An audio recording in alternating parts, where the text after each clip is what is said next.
लोक जागर इंडिया। यही आने वाला कल है, यही मेरे देश का कल है। एक नया इतिहास लिखेंगे। नमस्कार, लोक जागर इंडिया मध्ये तुमचं मनपूर्वक स्वागत। मी संयुक्ता देशमुख, थेट दिल्लीवरून। आज आपण एक खूपच महत्त्वाचा आणि दुर्लक्षित विषय घेऊन आलो आहोत। सामाजिक न्याय आणि सर्व सार्वजनिक कार्यालयांमध्ये ओबीसी, एससी, एसटी समाजासाठी समप्रमाणात प्रतिनिधित्वाची गरज। काँग्रेस नेते राहुल गांधी यांना मोदी सरनेम प्रकरणात दोषी ठरवल्यानंतर त्यांना लोकसभेचे सदस्यता गमवावी लागली होती। त्यानंतर भाजपाकडून ही बाब मागासवर्गीयांचा अपमान असल्याचं सांगितलं गेलं आणि राहुल गांधी यांच्याकडून माफीची मागणी सुद्धा झाली होती। पण याच पार्श्वभूमीवर राहुल गांधी यांनी भाजपावर थेट आरोप केला की जर भाजपला खरंच मागासवर्गीयांची काळजी असेल तर 2011 ची सामाजिक आर्थिक जनगणना त्यांनी जाहीर करावी। आता 2011च्या जनगणनेनुसार देशात ओबीसी, एससी आणि एसटीच्या घटकांची लोकसंख्या सुमारे 70% जाते। पण प्रश्न असा आहे की या घटकांचं प्रतिनिधित्व खरंच शासनात आणि प्रशासनात आहे का?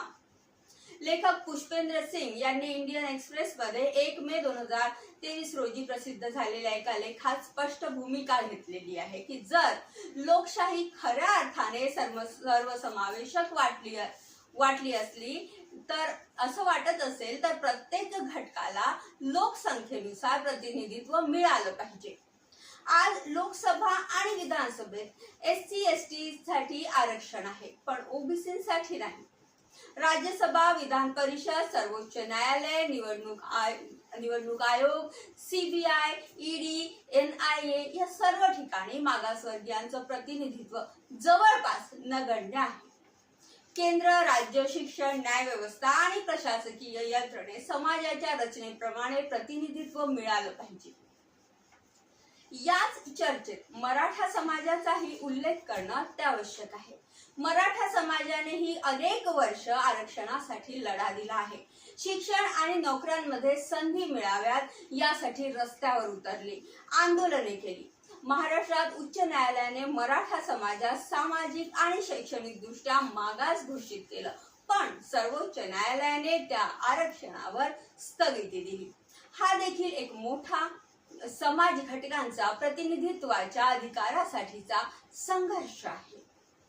म्हणूनच आज फक्त ओबीसी, एससी, एसटी नव्हे तर मराठा, धनगर, मुस्लिम, लिंगायत, जैन यासारख्या इतरही समाज घटकांना त्यांच्या मागण्या, समस्या आणि प्रतिनिधित्वाच्या मुद्द्यावर एकत्र यावं लागेल, कारण ही फक्त आरक्षणाची मागणी नाही, ही प्रतिनिधित्व आणि समान संधीची लढाई आहे। हा केवळ सामाजिक अन्याय नाही तर लोकशाहीला मोठा दोष आहे। राज्यपाल पद, विद्यापीठांचे कुलगुरू, सरकारी सचिव या पदांवरही मागासवर्गीयांचा सहभाग दिसत नाही। ओबीसी समाजाला आजही केंद्र सरकारच्या नोकऱ्यांमध्ये 1/3 प्रतिनिधित्व नाही।